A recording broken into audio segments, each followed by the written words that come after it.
Welcome to Table Talk, and thank you for joining us today. My guest is Professor Jennifer Matthews from the University of the South.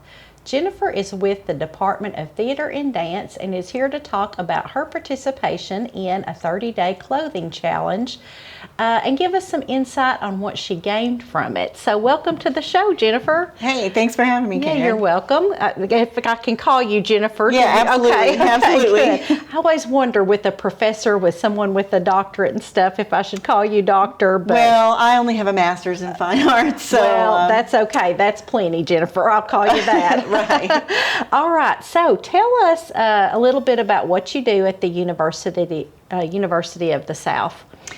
I'm the professor of costume design and technology, so I teach the students how to make costumes and how to design costumes. Mm-hmm. I also design costumes for some of the productions. Sometimes my students design, and I also design professionally in the Southeast. Oh, okay. Mm-hmm. So you do more than just for the college. Yes. If other people are putting on plays or anything mm-hmm. like that, you may consult and work with them on that as well. Yeah. Okay. What's the largest, I guess, theater company maybe that you've worked with? Well, it's going to sound wild, but the Children's Theater of Charlotte, mm-hmm. North Carolina, is a really well-known regional children's theater. They have a really large commitment to doing theater in the North and South Carolina region, and I'm a native of Charlotte, so that's me going back home to work with one of my favorite theaters. And children's theater is so much fun because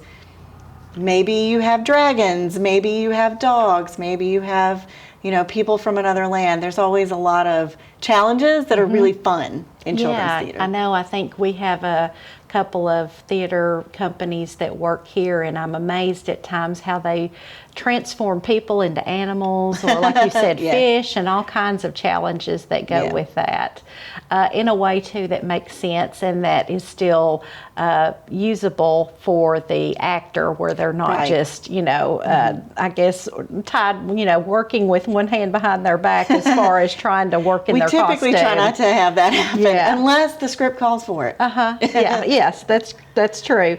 So as we begin talking about sustainability, specifically in clothing, tell our audience what that means and what the purpose of it is. Well, so I decided that I needed to refresh my mind on what the statistics are on clothing sustainability. You may have noticed when you go shopping, especially places, Target, Walmart, all the places around here that everybody goes in, how fast it seems like the clothing displays change. Yes. At one point, there was one major discount retailer, not those two, that was doing 14 clothing seasons a year. That's how many times they changed their store over. I'm amazed by that. I shouldn't be, but when you refer to it as seasons like that, I guess I can kind of see what they're going for. Well, we tend to think of 4 main seasons, but there's all that transitional time, and you already start feeling like it's spring sometimes in late February, but weather-wise it's not. So your sweaters might reflect, maybe a long sleeve, but a brighter color. Yes. So that was a bit of an issue. And as you start looking at things, I also volunteer at the hospitality shop in Sewanee, which is a thrift store. And I know what kind of clothes come through and how much they can sell and how much they can't. A lot of things come through that aren't sellable. They're so out of style, but they're not cool and vintage, or they're damaged in some way. People won't buy that. And I was sort of amazed. I worked with some students a couple years ago on how many bags that we would get that they felt like they couldn't sell. I'll come back to that in a minute because I got a project going on that's utilizing some of that. So I just looked it up. The United States alone, just the United States, creates something like 16 million tons of fabric waste. So like textile waste. Yes. And of that, about 2.5 million are recycled. And then 700,000 tons go abroad somewhere. And then the rest is either put in landfills or incinerated. Wow. I mean, I believe that. I do, because, every year, I think all our audience, you go through your closet and you're like, I'm tired of that, or it's got a little stain on it. And some people donate it and some people throw it in the garbage. Right. And all of that has to go somewhere. Right. I was also, at the end of each year, when the students do a move out, there are dumpsters out beside their dorms. And I like to walk to work a lot. And I walked past a couple of the dorms where I would see their dumpsters. And a lot of it's furniture, but a surprising amount is clothing. We've had initiatives on campus to have students donate things first that then can be sent out to other, thrift stores. But even with that, the amount of textiles that are thrown away, that mostly, I'm kind of embarrassed to admit it, but I dumpster dove a little bit just to see what was in there. That's okay. And a lot of it was too. usable things. It's just, they got toward the time that they had to leave and they were running out of time to figure out what else to do with it. So they just put it in a bag and put it in the dumpster. Yeah. It used to be, and I know we all think about this, like, oh, I'm going to donate clothes and it's going to go to some place, a poorer country. And you do sometimes see people wearing things like, perhaps somebody who didn't win the Super Bowl, but all those T-shirts were made so they could be sold immediately afterwards. Well, they can't be sold then. Right. So they get donated somewhere else. But in the past few years, some of the countries that took in our clothing waste no longer do it because it was suppressing their natural and local textile businesses and traditions. And so we have even we've threatened some sanctions against some African countries because they're not taking in our textile waste. And they're trying to, create their own local businesses. Right. So that's been a real eye-opener. I had a student from one of those countries, and we had a lot of discussions. And before he came to school, he had clothes made by a local tailor. They were affordable. They fit him well. He got to pick out his fabrics. So he was supporting his local economy, whereas all those secondhand clothes suppress that. Yeah. Well, and I mean, you want to give if they need it, but if they have resources locally, I can see how that would probably not be good for their local markets there. Right. Well, 700,000 tons is a lot. Yeah. It's kind of like and I tend to donate my things, but we expect others to kind of almost take our garbage. I mean, I don't want to put it negatively because it's good to donate, but maybe we need to think more about it as we're purchasing things. Do I really need this? Yeah, exactly. I'm happy to say that retailer that used to have 14 seasons has cut back, and they also accept donations for clothes recycling. So, so that has helped them a lot. But yeah, and look, I'm a costume designer. I have loved clothes my entire life. I made clothes for my Barbies. My grandmother taught me to sew. I made my prom dresses. I made friends' prom dresses. So I love clothes, and I've always been a big thrift store and vintage fan.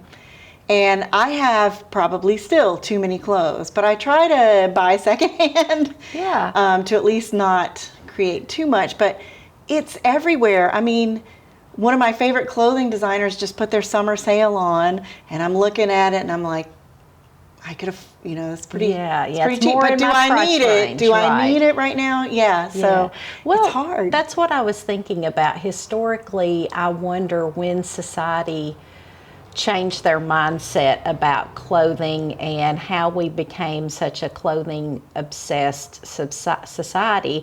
I go back a couple of generations and I think about grandparents and how they had less and how they had maybe two, Sunday shirts, maybe just one, know.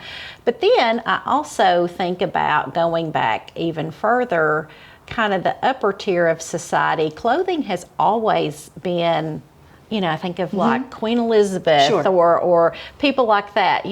Some parts of society, this has always been a big thing. Yeah, absolutely. Well, you can imagine if we went way back in time, the amount of labor it would take to make one garment. If you're spinning yarn and if you're weaving the fabric and then you have to sew it all by hand. So it takes a huge amount of time. Now, so much of this can be done by machinery. I mean, a machine can cut out stacks of fabric this tall. Yeah. You know?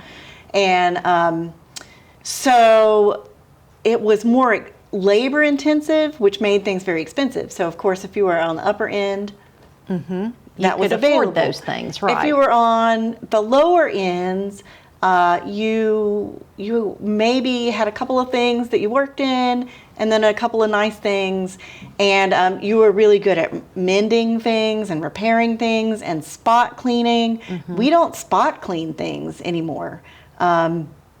Also, how long did it take you to clean your garments? You know, imagine, I don't know why I did this one time, but I was really fascinated with pictures of medieval women washing their clothes down by the river.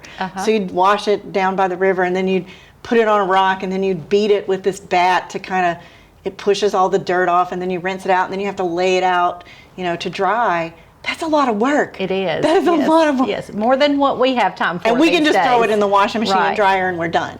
So we don't think about cleaning in small ways that we used to. And so, but everybody's always wanted to be the person who has a lot of clothes because it shows that you've made it, you're successful.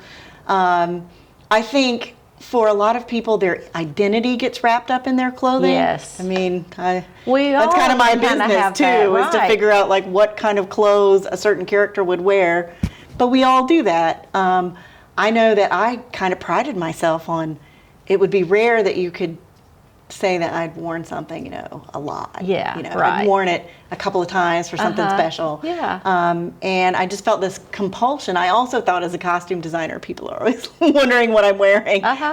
Costume designers are not always the best dressed people, but well, but we have an expectation. You kind of have to push the envelope and be a little avant-garde. Right. So there, as we moved toward more mechanization of the process, it became easier, it became cheaper. And then of course we've also seen, I mean, in the South, and I'm from North Carolina, the textile industry was so huge, and now it's almost entirely offshore. Yeah. You know, it's not in the United States. It's much cheaper for people to make it. But then some of those clothes are made under not great conditions. Most of our viewers probably won't remember, but there was a horrific fire in Bangladesh that really brought that to light, where the people who worked there were locked in. You know, Oh, wow. And textile fires happen a lot. Right. We think for us it was probably back in the early 1900s Right. or late 1800s. Triangle work, yes. shirtwaist factory. Yes, yeah. I remember seeing that as a kid, being traumatized by those poor women that could not get out of the factory. But situations like that can still exist. Right. I mean, textile dust is very flammable. Yeah. And, you know, now it's also, we can get anything in an instant.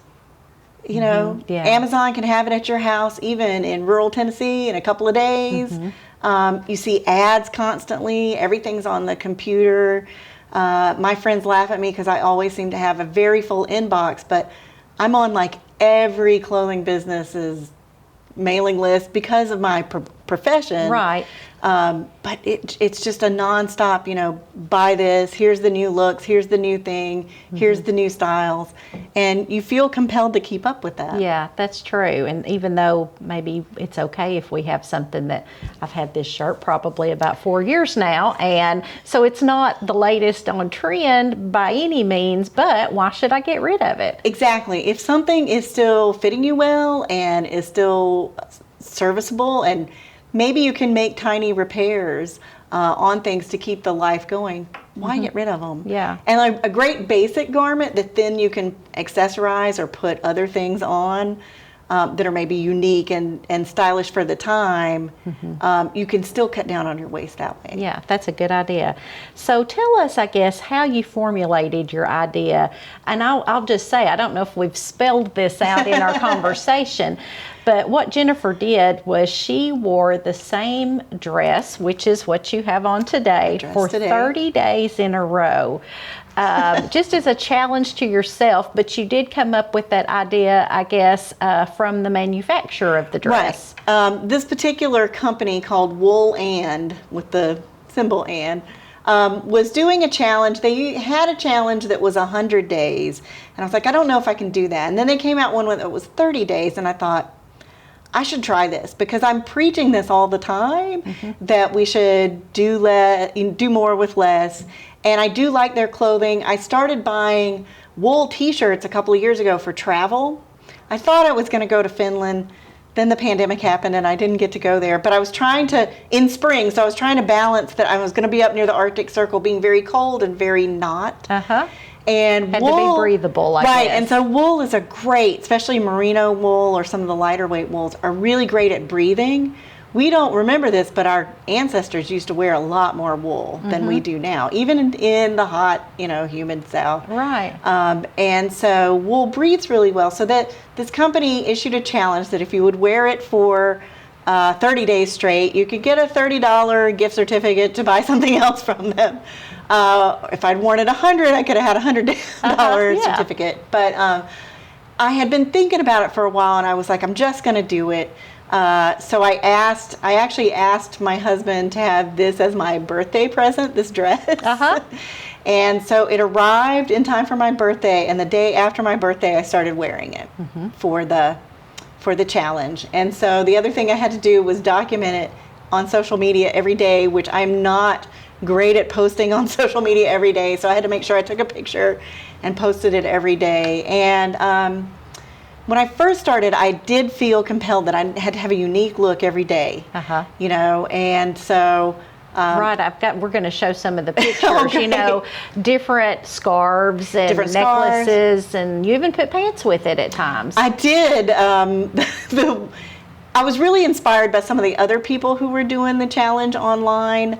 There's like a big community, and you look at everybody else. People were coming up with ways to turn their dresses into a shirt, and just different ways of wearing it that were, some were better for different figure types than mine, but it was just inspiring to see what other people would do, because after a while you're like, I'm tired of scarves, or it's too hot for a jacket. Or the funny thing about May was the weather was all over the place. So there were some days I wore sweaters and leggings, and some days I could barely stand just to wear a necklace, which this has turned out to be my favorite necklace with this dress. Well, it goes well with it for sure. Thank you. But just trying different things. And during that time, I was also volunteering at the hospitality shop. So I have to admit to buying a couple of scarves and a really great Eileen Fisher jacket shirt that was only $3. Right. So, that was kind of great. Yeah, and that's great that you're also working at some place like that, and you're not going out and buying something brand new. You're kind of helping with that, even in dressing up the outfit. I thought it was so brave that you did this in May, because you've got, during that time, your son graduated from high school. Right. Lots of big events, commencements at the college. We had two, because we brought back the class of 2020 who didn't get to have an in-person until this year. So we had two. It was also my birthday was the day before I started wearing this. Also my anniversary and Mother's Day. Yes. And so there was a lot going on, at least those first 2 weeks that I was wearing it. It was like an event every 3 days. Yeah. So before we came on camera, we talked about cleaning. I tend to be a messy person, and it would be, I think, tough at times, especially a solid color. But you talked about what you learned, I guess, as far as spot cleaning, and that you didn't have to throw it in the washing machine every night. No, and that is the one thing that I think really freaks people out. Like, we are so used to, like, everything we have to put on is freshly clean. And that's not true. In fact, the CEO a few years ago of Levi's said you should only wash your Levi's every 2 years, which I think that's maybe a little excessive. So that you get that nice patina. But I washed it during the challenge fully twice. And that's not much in 30 days. No, not much in 30 days with all the events. different and getting it dirty. So on the second day, I got a little spot from eating dinner. So I'm a real fan of the bar laundry soap, Fels Naphtha, that you can get, anywhere. So I just took a little bit and washed it and rinsed it out in the sink, and I laid it out overnight to dry. There was a couple of things that were really important to keeping it from smelling a little, off. Yeah. The great thing about merino wool, it doesn't tend to hold smells. It's got an antimicrobial quality and really what makes us smell are the little bacteria that live on our bodies. Yeah, we all have. Let's just be honest. We do. So I made sure I was using a deodorant that sort of fights that. There's some ones out there that really inhibit the bacteria doing their thing. So that was one thing I did to cut down on scent. I also every night hung it out inside out. And like outside of the closet, so it had plenty of room to get some circulation. The old theater trick before there was Febreze was a mixture of vodka and water, and maybe a little bit of rubbing alcohol, mainly to keep people from drinking vodka, water. And I would just spray it on the armpits, and that one could help a little bit. With that, so. I never really, it was a couple of times after some of the hot periods where by the end of like a week and a half, I was like, okay, it's time to go. And just it needed a little freshening up. But I would wash it in the dryer and then lay it flat to dry. And then usually I had to do like a little quick ironing touch up, how your neckline gets a little stretched out. But other than that, it was really easy. And the first couple of weeks, it was stressful trying to figure out, like, I've got to have something new and unique every day. Toward the end of the challenge, I was so thankful to know what I was going to put on in the morning. I just knew. I just reached out and put it on. I didn't have to think about it. Think how much time you saved. A lot of time. It was amazing. But the keeping it clean and washing it, we could do that with all of our clothes. We would not have to throw stuff in the washing machine every night even if you're not going to wear it the next day, hang it up at the end of the day, maybe a little spritzer, and then put it. If you haven't gotten it dirty, certainly you can do that. And also spot cleaning, takes care of. We tend to just throw things, and of course my laundry, it's backed up. I've got probably 6 loads sitting there to be done. But think of how much that would help your everyday. Your time, the environment, all of the things that your power bill, your water bill. There was one week I took a picture of what I washed, and it was my undergarments, a nightgown, a shirt that was before the challenge started that had gotten dirty, and like a t-shirt. Like, that was it. Wasn't even for an entire load. week. No. My husband, of course, he just was throwing his clothes in like normal. So for 4 weeks, whenever I did laundry, it was kind of hilarious because I was like, this isn't really mine. It's everyone else's. Yours. Because I do the kids separate from ours. But it was mostly like, here's yours. I was struggling to have full loads. In a timely way for him to have his clothes clean. Right, exactly. It made a huge difference. Well, I've preached that to my children for years about when you get out of the shower, reuse your towel. You're clean when all it is a little clean water that you're getting off. And some people don't do that, but it is a big savings. Right, and I tend to wear the same nightgown for a week, and then I put it in the wash. Yeah, because you're just sleeping in it. I'm just sleeping. I'm at home. Yeah, we're not outside hoeing the garden in it or anything like that. And I rediscovered the joys of aprons. Yeah. Because cooking, but there were a couple times when I ate in my apron. I don't blame you. Because I thought, I don't want to have to spot clean tonight. And I think that we should bring back very large, bibs for adults. Hey. I need to be the first one to purchase one of those. I see the new little bibs for babies that even catch their food and stuff like that. Maybe we even need that. So as you neared the end of your 30 days, what were you learning, I guess, about yourself and your relationship with clothes? Well, like I said, in the beginning, it was so stressful trying to figure out, I didn't want people to necessarily notice because I have it's true that people actually don't notice if you wear the same thing every day, unless they've been following you on Instagram. Right. But so I felt the need to make sure, especially for those special events, that people couldn't, that I was seeing several days in a row, Right. That they couldn't, say, that's the same thing you were wearing yesterday. Right. And then toward the end, some of it I became braver and tried things that I thought were a little weird, like trying to make it into a shirt. And then really the last probably 8 or 9 days, there were many days where I didn't do anything but just wear the dress. I was like, I'm letting the dress be the dress. And that was incredibly freeing. And I did reflect on how much my self-worth is tied up in my clothing. I'm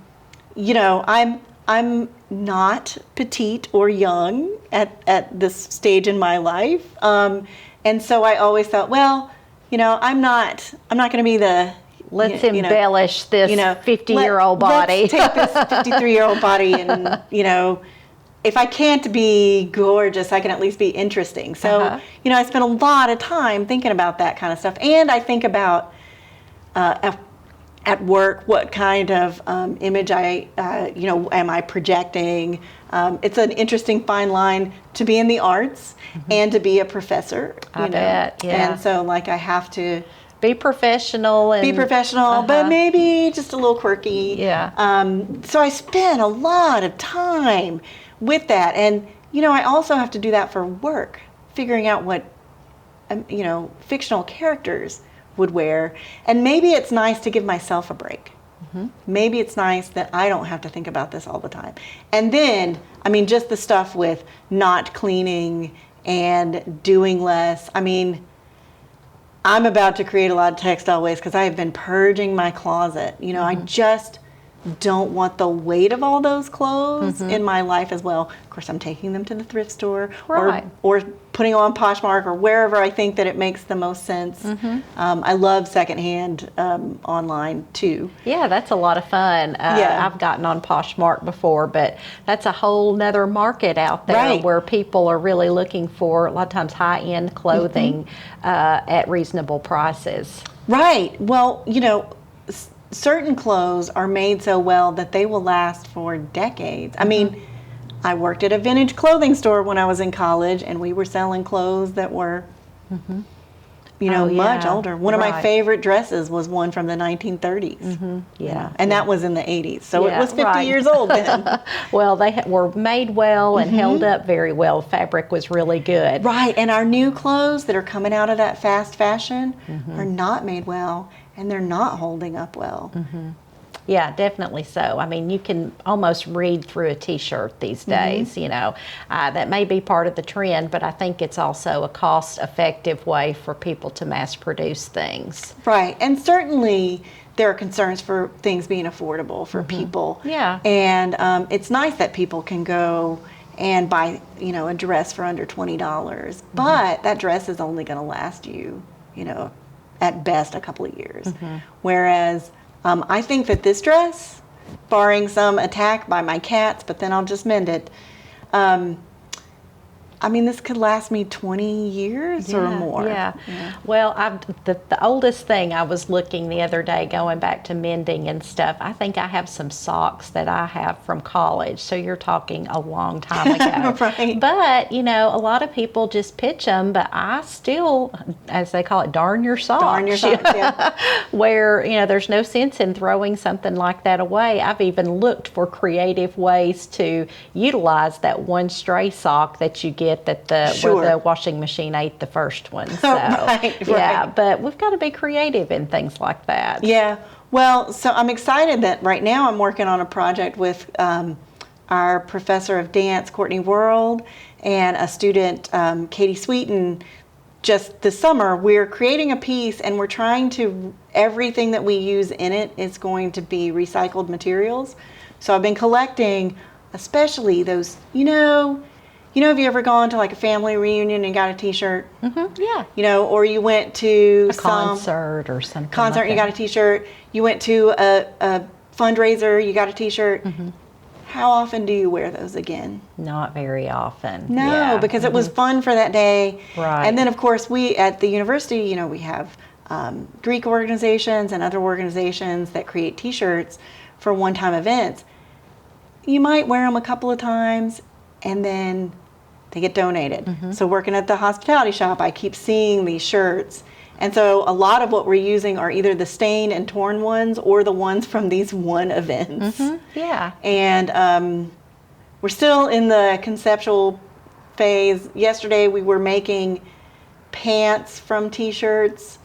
I've seen we the don't know how we're quilts gonna go. done Yeah. like that. That's a lot of fun, but I never thought about making it into something else to wear like that. Right. Well, we're putting the pants on so that we've cut out the neckline and sewn up that part, and that becomes the crotch of the pants. And then we've been adding bits, and then you stick your legs through the arms. Yeah. And then we've been adding bits on. You know, this is kind of going to be a little weird and out there, but process. Yeah. But we're trying to use all recycled materials, and we're documenting everything, and so far we're not throwing anything away. We're keeping them to try to 100% use them. Wow. We've got 113 T-shirts just from Swanee. Yeah. I know. I've got a drawer full of them, and most of them go to the donation thing, and you just think, well, I hope somebody can use them. But I tend to not even accept the freebies anymore, just because I think if I'm not going to wear it, I just don't need it. Go give it to somebody else that would. Right. Well, and maybe we could do something like, if your organization had a T-shirt, and then maybe you could have patches for every year or different event that you did. Yeah, that's a good idea. And then you know, it wouldn't seem as much of a one-time use. Right. Well, okay, let's talk about encouraging others, I guess, to examine what their habits whenever they're purchasing clothing or they're discarding clothing. What do you really want the takeaway to be for your students and for our audience? So it's interesting. A student actually said this to me several years ago, that she was working on greening theater, like, you know, making it more sustainable, because we do create a lot of waste, because a thing is done and then we're done, and we try to save things, but not we don't have unlimited storage space. And she really emphasized the idea that you don't have to be perfect. You can take small steps.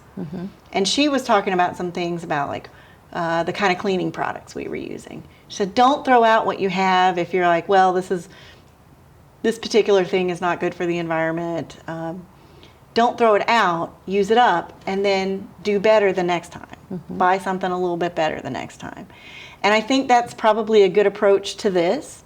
Like, don't just totally, you know, just purge your closet and buy a whole new wardrobe. Right. You know, as things wear out, replace them, but replace them with something a little better. Also, it is, you know, it's unfortunate that a lot of the better made clothes, you know, cost more. But if you're looking for well-made clothes at a bargain price, then yes, thrift stores, Poshmark, ThredUp, Swap.com, any of those things, you can find amazing brands on there. I went through, I mean, I'm in love with merino now. So, and I knew that before even this dress. So I have a collection of sweaters in about 5 different colors that I can wear under things, over things, and they give me that extra layer of warmth without being really heavy. And they're all brands that cost a couple $100. Most of them I got for under $30. Now, a couple of them had some holes, because moths do love wool. So I did a little mending. I think it would be great if people learned how to do simple mending. Sew a button on. I mean, the number of things that get started because they don't have buttons. So learn how to sew on a button. Learn how to do some hems. One of the things I did for my kids was, if they wore out the knees of their pants, turn them into shorts. Yeah. We used to do things like that, but we've kind of got out of it was good. And the rest of us, I think, have to not shame people for mending things. In fact, we should celebrate people mending things. I've got a pair of pants in my mending pile right now. It's my favorite pair of jeans, and they have a hole in an unfortunate area. So I'm going to have to mend it. And normally that would have become my, like, schlepping in the yard pants. But I think I'm not gonna do that. I think I'm gonna wear them out with their mend, even in the unfortunate spot. Yeah. And if they tear again, I'll mend it again. And just think about what little things you can do and what you can do less with. And it's so freeing to not have to wash your clothes as much. It's not so freeing not to have to look through a packed closet full of things that went out of style. That was a trend. Went out of fashion. And just, if something trendy comes along that you love, pick a piece that you can add to the things that you already have. Right.